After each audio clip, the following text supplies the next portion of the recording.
সর্ষে বেশি পাকেনি। এটা কি গাছ এটা? এটা সর্ষে গাছ। এই গাছে কি করি? এই গাছ দিয়ে হচ্ছে আমরা তেল বানাই। এই গাছে তেল বানাই।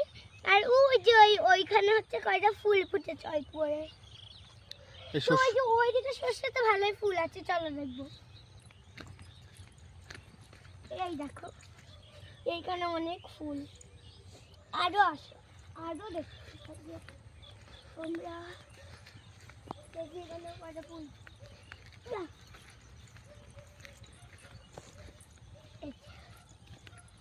তো তোমরা যদি দেখতে চাও অবশ্যই আসবে।